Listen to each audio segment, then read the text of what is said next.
विनी, दिव्या का विवाह पास आ गया है। पहले सोच रही थी सब काम समय से निबट जाएंगे, पर ऐसा नहीं हो पा रहा है। थोड़ा जल्दी आ सको तो अच्छा है। बहुत काम है, समझ नहीं पा रही हूँ कि कहाँ से कार्य प्रारंभ करूँ। कुछ शॉपिंग कर ली है और कुछ बाकी है। दीदी, आप चिंता न करें, मैं अवश्य पहुँच जाऊंगी। आखिर मेरी बेटी का भी तो विवाह है, विनीता ने उत्तर दिया। विनीता अपनी बड़ी बहन सुनीता की बात मानकर विवाह से लगभग 15 दिन पूर्व ही चली आई थी। उसकी 7 वर्षीय बेटी पूर्वा भी उसके साथ आ गई थी। विशाल, विक्रांत की पढ़ाई के कारण बाद में आने वाले थे। विनीता को आया देखकर सुनीता ने चैन की सांस ली। चाय का प्याला उसके हाथ में देते हुए बोली, पहले चाय पी ले, बाकी बातें बाद में करेंगे। विनीता ने चाय का प्याला उठाया। टूटा हैंडल देखकर वह आश्चर्य से भर उठी। ऐसे कप में किसी को चाय देना तो दूर, वह उसे उठाकर फेंक दिया करती थी, पर इतने शानो शौकत से रहने वाली दीदी के घर भला ऐसी क्या कमी है जो उन्होंने उसे ऐसे कप में चाय दी।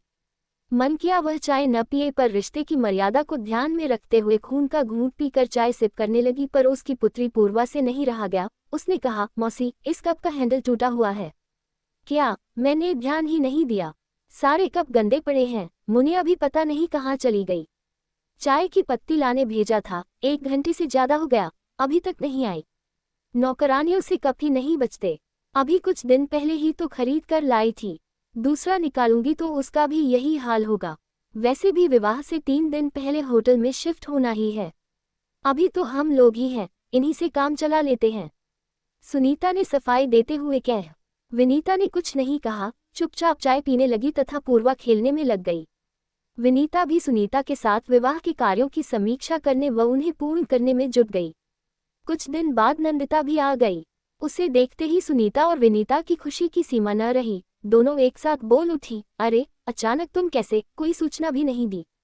मैं सरप्राइज देना चाहती थी, मुझे पता चला कि तुम दोनों अभी एक साथ हो तो मुझसे रहा नहीं गया। मैंने सुजय से कहा कि विक्की की परीक्षा की सारी तैयारी करा दी है, आप बाद में आ जाना। मैं जा रही हूँ, कम से कम हम तीनों बहनें दिव्या के विवाह के बहाने ही कुछ दिनों साथ साथ रह लेंगी। बहुत अच्छा किया, हम दोनों तुम्हें ही याद कर रहे थे। मुनिया, 3 कप चाय बना देना और हाँ, नए कप में लाना, सुनीता ने नौकरानी को आवाज लगाते हुए कहा। फिर नंदिता की ओर मुखातिब होकर बोली, अगर पहले सूचना दी होती तो गाड़ी भिजवा देती। उद्धरण चिन्ह। सुनीता दीदी की बात सुनकर विनीता के मन में कुछ दरक गया। नन्ही पूर्वा के कान भी खड़े हो गए। नंदिता के आते ही दूसरे कप निकालने के आदेश के साथ गाड़ी भिजवाने की बात ने उसके शांत दिल में हलचल पैदा कर दी थी। जब वह आई थी तब तो दीदी को पता था, फिर भी उन्होंने किसी को नहीं भेजा। वह स्वयं ही ऑटो करके घर पहुंची थी। बात साधारण थी, पर विनीता को ऐसा महसूस हो रहा था कि अनचाहे ही सुनीता दीदी ने उसकी हैसियत का एहसास करा दिया है। वह पिछले 8 दिनों से वह उसी टूटे कप में चाय पीती रही थी, पर नंदिता के आते ही दूसरे कप निकालने के आदेश के साथ गाड़ी भिजवाने की बात को वह पचा नहीं पा रही थी। मन कर रहा था वह वहां से उठकर चली जाए, पर न जाने किस मजबूरी के कारण उसके शरीर ने उसके मन की बात मानने से इनकार कर दिया। विनीता तीनों बहनों में छोटी है। सुनीता और नंदिता के विवाह संपन्न परिवारों में हुए थे, पर पिताजी की मृत्यु के बाद घर की स्थिति दयनीय हो गई थी। Family vacation package. भाई ने अपनी हैसियत के अनुसार घर वर ढूंढा और विवाह कर दिया। यद्यपि विशाल की नौकरी उसके जीजाजी की तुलना में कम थी, संपत्ति भी उनके बराबर नहीं थी, पर वह अत्यंत परिश्रमी, सुलझे हुए व स्वभाव के बहुत अच्छे इंसान हैं। उन्होंने उसे कभी किसी कमी का एहसास नहीं होने दिया था, और उसने भी अपने छोटे से घर को इतने सुरुचिपूर्ण ढंग से सजा रखा है कि विशाल के सहकर्मी उससे ईर्ष्या करते हैं। स्वयं काम करने के कारण उसके घर में कहीं भी गंदगी का नामो निशान नहीं रहता था, और न ही टूटे फूटे बर्तनों का जमावड़ा। ये बात अलग है कि ऐसे ही पारिवारिक आयोजन उसे चाहे अनचाहे उसकी हैसियत का एहसास करा जाते हैं, पर अपनी सगी बहन को अपने साथ ऐसा व्यवहार करते देखकर वह स्तब्ध रह गई। क्या अब नया सेट खराब नहीं होगा? हमेशा की तरह इस बार भी सुनीता व नंदिता गप मारने लग जाती और विनीता काम में लगी रहती थी। अगर वह समय निकालकर उनके पास बैठती तो थोड़ी ही देर बाद कोई काम आने पर उसे ही उठना पड़ता था।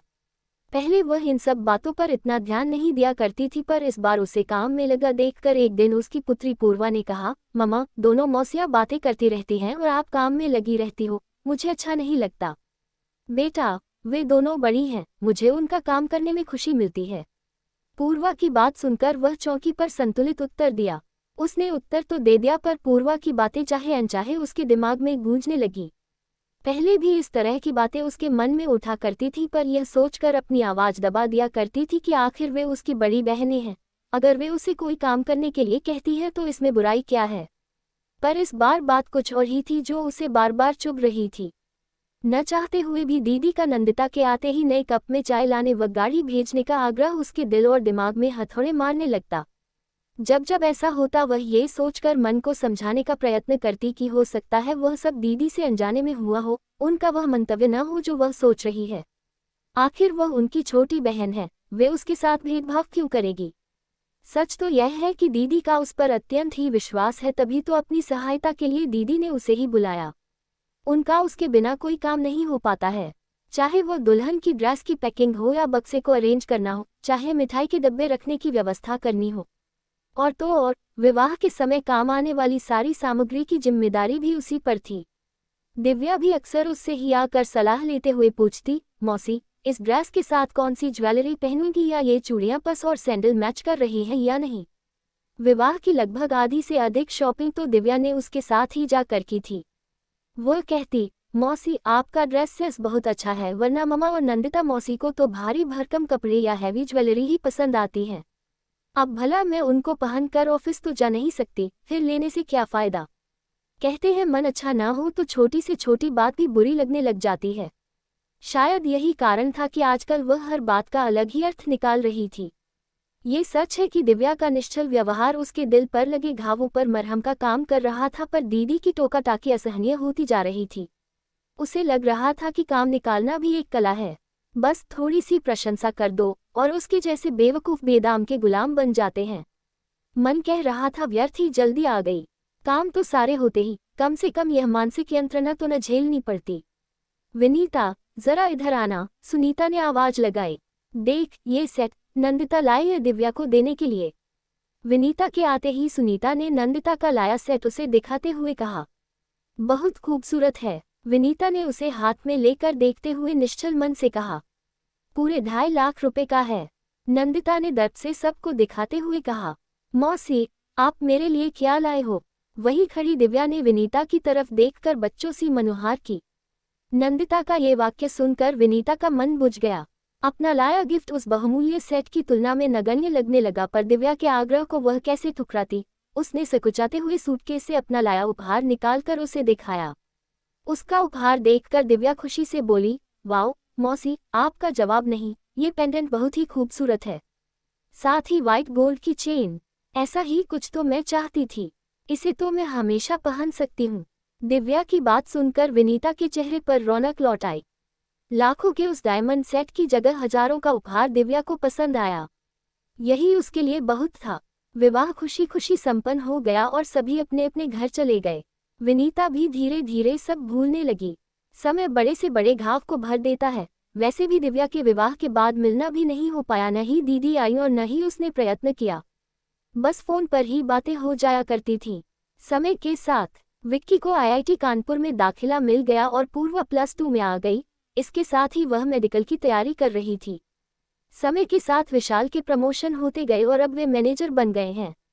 एक दिन सुनीता दीदी का फोन आया कि तुम्हारे जीजाजी को वहाँ किसी प्रोजेक्ट के सिलसिले में आना है। मैं भी आ रही हूँ, बहुत दिन हो गए तुम सबसे मिले हुए। दीदी पहली बार उसके घर आ रही हैं, सो पिछली सारी बातें भूलकर उत्सुकता से विनीता उनके आने का इंतजार करने के साथ तैयारियां भी करने लगी। सोने के कमरे को उनके अनुसार सेट कर लिया और दीदी की पसंद की खस्ता कचौड़ी बना ली व रसगुल्ले मंगा लिए। खाने में जीजाजी की पसंद का मलाई कोफ्ता व पनीर भुर्जी भी बना ली थी।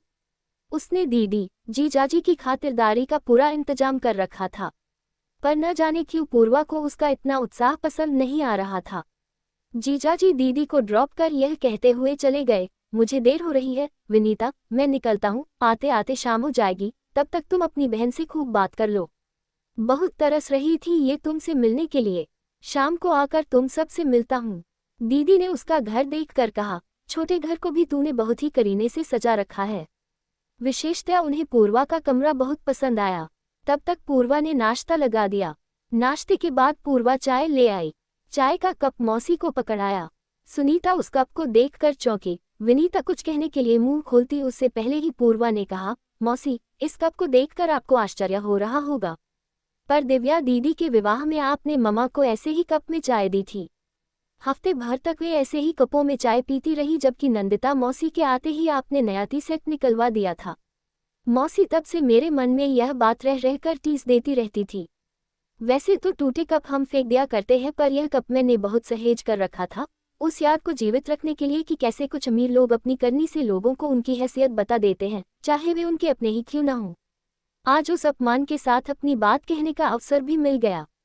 सुनीता चुप रह गई। बाद में वह पूर्वा के कमरे में गई और बोली, सॉरी बेटा, आज तूने मुझे आईना ही नहीं दिखाया, सबक भी सिखा दिया है। शायद मैं नासमझ थी, मैं ये सोच ही नहीं पाई थी कि हमारे हर क्रियाकलापों को बच्चे बहुत ध्यान से देखते हैं और हमारी हर छोटी बड़ी बात का वे अपनी बुद्धि के अनुसार अर्थ भी निकालते हैं। मुझे इस बात का एहसास ही नहीं था कि व्यक्ति चाहे छोटा हो या बड़ा, सब में आत्मसम्मान होता है। बड़े एक बार आत्मसम्मान पर लगी चोट को रिश्तों की परवाह करते हुए भूलने का प्रयत्न कर भी लेते हैं, किंतु बच्चे अपने या अपने घर वालों के प्रति होते अन्याय को सहन नहीं कर पाते और अपना आक्रोश किसी न किसी रूप में निकालने की कोशिश करते हैं। पूर्वा, तुमने अपने मन की व्यथा को इतने दिनों तक स्वयं तक ही सीमित रखा और आज इतने वर्षों बाद अवसर मिलते ही प्रकट भी कर दिया। मुझे खुशी तो इस बात की है कि तुमने अपनी बात इतने सहज और सरल ढंग से कह दी। आज तुमने मुझे एहसास करा दिया बेटा कि उस समय मैंने जो किया वह गलत था। एक बार फिर से सॉरी बेटा, कहते हुए उन्होंने पूर्वा को गले से लगा लिया। जहां सुनीता अपने पिछले व्यवहार पर शर्मिंदा थी, वहीं विनीता पूर्वा के कटु वचनों को सुनकर उसे डांटना चाहकर भी नहीं डांट पा रही थी। संतोष था तो सिर्फ इतना कि दीदी ने अपना बड़प्पन दिखाते हुए अपनी गलती मान ली थी। सच तो ये था कि आज उसके दिल से भी वर्षों पुराना बोझ उतर गया था। आखिर आत्मसम्मान तो हर एक में होता है। उस पर लगी चोट व्यक्ति के दिन का चैन और रात की नींद चुरा लेती है। शायद उसकी पुत्री के साथ भी ऐसा ही हुआ था। आज उसे ये भी एहसास हो गया कि आज की पीढ़ी अन्याय का उत्तर देना जानती है, साथ ही बड़ों का सम्मान करना भी। अगर ऐसा न होता तो पूर्वा सॉरी मौसी कहकर उनके कदमों में न झुकती। विषय का मूल्यांकन